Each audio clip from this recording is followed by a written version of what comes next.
welcome back to the AFSA Extra Credit Podcast. I'm your host, Hadley McCusker, Media and Marketing Coordinator at AFSA, and I'm here with our special guest, Lee Palms. Lee Palms is Senior Vice President at Hub International in the firm's consumer lending practice out of Greenville, South Carolina. With more than 30 years in the risk and insurance industry, Lee has built a specialty practice focused on consumer finance companies, financial institutions, and fintechs, working with a broad range of private and publicly traded organizations on the placement and structure of their executive liability programs, including D&O, E&O, cyber and EPL, crime, and financial institution coverage.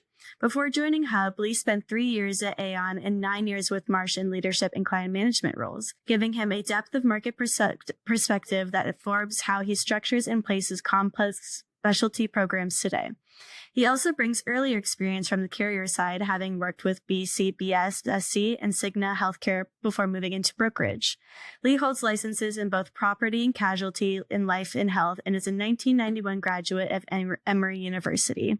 He's an active member of AFSA and INFIN, and outside of work, Lee is engaged in his community, has served on numerous boards and committees, including Bon Secours, St. Francis Hospital, and when he is not working, you'll likely find him on the golf course, fishing or hunting, or spending time with his wife and family. It recently grew to include a new grandson. Congratulations. And Lee, we're so excited to have you. Thanks a ton for having me. I appreciate it. I appreciate it. It's nice to be here.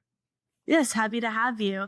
So we can get started by learning a little bit more about you. Lee, you work exclusively in the consumer finance space. Can you give our listeners a sense of what that means day to day and what brought you to focus on this industry? Yeah. So you said it in the bio, about 30 years experience in the risk and insurance industry. And about the last 10 or 12 have been primarily focused on consumer finance companies, financial institutions, and fintechs.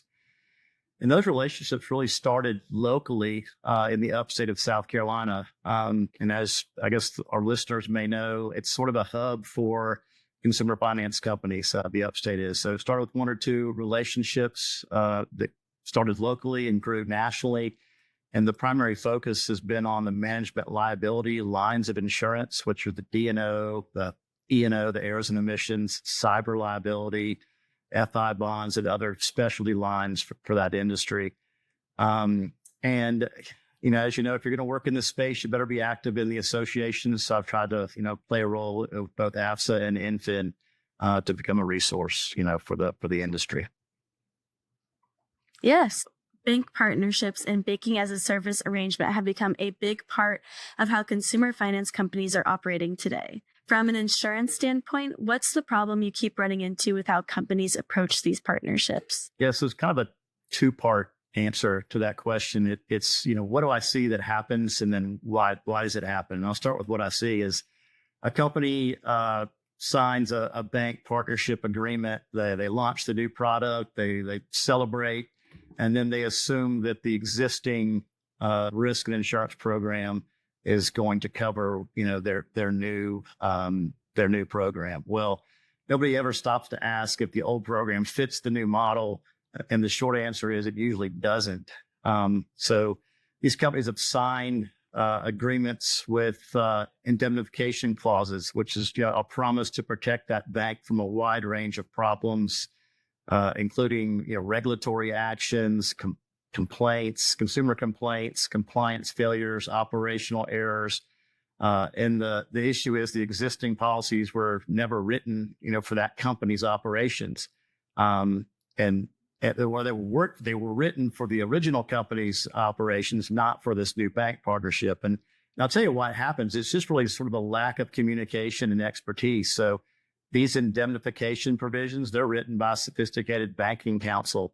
Then the insurance broker, he knows insurance. He places the insurance well, but he's never really, read the partnership agreement through a coverage lens. So nobody's having a conversation that connects the 2 documents, and that's where the gaps exist. And most companies really aren't underinsured because of bad decisions.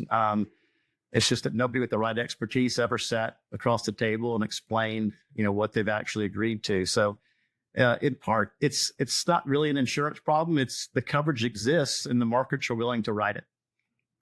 What's the first thing you tell a client when they come to you with a big partnership agreement that they've already signed? So the first thing I ask is, did someone compare the indemnification section in the policy provisions, namely the professional services definition, before signing the agreement? In most cases, nobody's compared them side by side. When I do have a chance to review them, that's, I almost always find gaps in coverage. The second thing I ask is whether the existing limits are still right for the new scale of obligation. And limits in insurance is just basically, the maximum amount the insurance will cover. And typically with this new increase in exposure, it's not enough. And the third thing I do is advise them, to get an experienced broker involved that can work to fix the program flaw. Okay. So you talk about two specific gaps in the blog post that you wrote for AFSA. Can you walk our listeners through what those are in plain language? Yeah, and I'll try to do it in plain language. Sometimes I start speaking in insurance talk, and if I do that and you don't understand something, please stop me and I'll try to break it down. But so the devil's kind of in the details on this, and it involves the coverage. So maybe an analogy to help better understand it. If you think about a surgeon who's in private practice and his medical malpractice insurance covers all the work he does for his patients in his office, his procedures, et cetera. And now he enters into a partnership with a hospital to perform surgeries at the hospital. And he agrees to cover the hospital if anything goes wrong. So he's indemnifying them. Well, his private practice policy doesn't cover work done under the hospital's name with the promise to indemnify the hospital for their patients, documentations, et cetera. So that's kind of the exact situation that consumer finance companies face. They've completed applications and gone through a rigorous underwriting process to place their own professional liability insurance. And now they've changed it materially. So remember that their policy covers their customers, their agreements, their loans, their originations, not the banks. So the issue here is that the bank is the lender of record, and most policies have an assumed liability exclusion that can eliminate that coverage entirely. So that's sort of the first thing. The second thing I mentioned briefly earlier is that the limits adequacy. How much coverage do you have on that policy? And now you're assuming more risk. There's larger claims. So again, there's an increase in exposure with those indemnification agreements, and the old limits aren't likely enough. Gotcha. And so you mentioned that the market actually has tools to address these exposures. What does a properly structured insurance program look like to a company in a bank partnership? It's customized essentially. So what you've got that most people don't realize is that you can manuscript these policies to fit the exact risk that you now assumed. You can remove some of these exclusions that are already on the policies through endorsements. You just need to be able to read and understand, the bank partnership agreement and put together the insurance policy that goes with it. I think most people understand, like with their homeowners insurance, that they can add, jewelry or a swimming pool, things like that to, enhance coverage. Well, the same thing is possible with these policies as well. So the regulatory environment around bank partnerships has been shifting pretty quickly. How does something like DIDMCA opt-out movement we're seeing in Colorado and Oregon connect to the insurance exposure there that you're describing? Yeah, we could probably almost have a separate podcast on DIDMCA. Fairly complex topic. I know it's a hot topic right now, but I think maybe for clarity's sake, for this discussion, the opt-out movement and true lender doctrine, I think, are two sides of the same coin. They both create some insurance exposures that most companies have not addressed. So there are two exclusions on almost all these professional liability policies. So the first is called the legal lending limit exclusion. The second's willful violation exclusion. The legal lending limit exclusion, it basically eliminates coverage for loans above, that company's own state rate caps. So in bank partnerships, the company purchases the loans from the bank. They likely bear rates above what that company's own state license rates would allow. So they're now holding receivables above their own license limits, and the exclusion potentially removes all the coverage related to those loans, which is the entire point of the partnership structure in the first place. So not good. Issue 2 is something called willful, violation exclusions. It excludes coverage when a final adjudication establishes intentional violation of consumer lending law. So true lender consent orders, enforcement actions, they always use words like deliberate and intentional scheme, or they're characterized as deliberate rate cap evasion. When these exclusions are executed, those coverages are excluded altogether.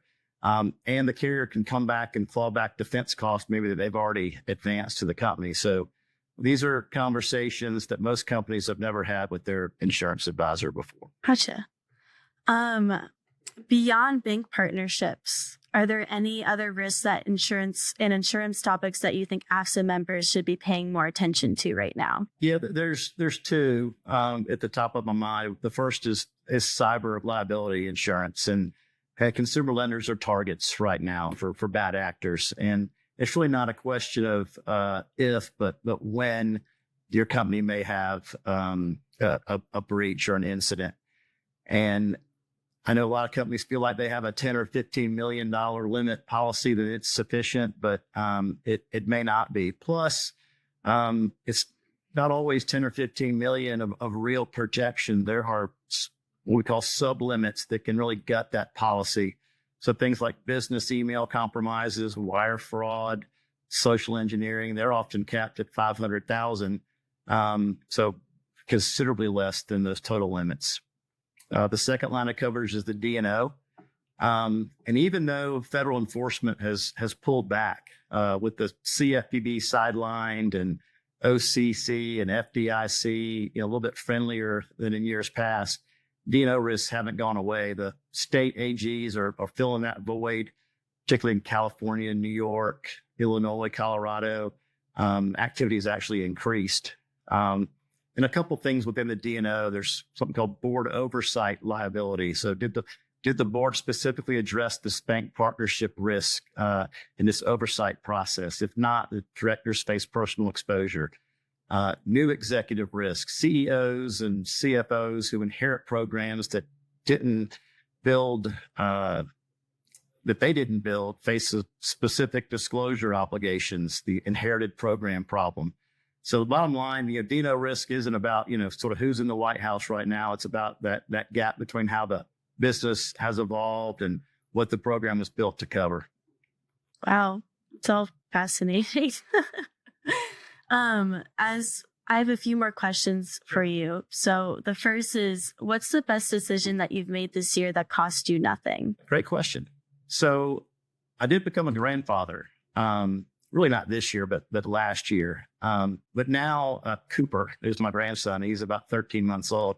Really changes your perspective on what really matters. The best decision simply is just choosing to be, present in his life. And I mean, not halfway present, but really involved, like putting away the cell phone, fully present. So spending time with my wife and family, the new grandson, that costs nothing. And you don't get it back if you miss it. So, in a business where you're always, chasing the next opportunity and putting out fires, it's a good reminder that the most valuable things, really aren't on a balance sheet. It's so true. I found that to be even more true for me as well, as I've just moved across country from my family. You never know what you have until you're a couple hour flight away, really. Right. That's one of the most special things in life for sure. So for 20 years from now, what do you hope people are saying about our industry? Well, I hope they're good things. I hope they're saying that the consumer finance industry's figured out how to get it right finally. The industry serves people who often don't have, access to credit, and that's important work. And done well, it creates real opportunity for real people. Done poorly, it creates, bad headlines that give the industry a bad reputation in some regard. So I'm hoping 20 years from now is I like the story to be about how the industry matured thoughtfully and they sort of earned people's trust. Definitely. Well, thank you so much, Lee, for coming on the podcast. This was all so fascinating, and thank you for the time for sharing your insights with us. Absolutely. Thanks again for having me. Of course. Thank you for joining. We appreciate it.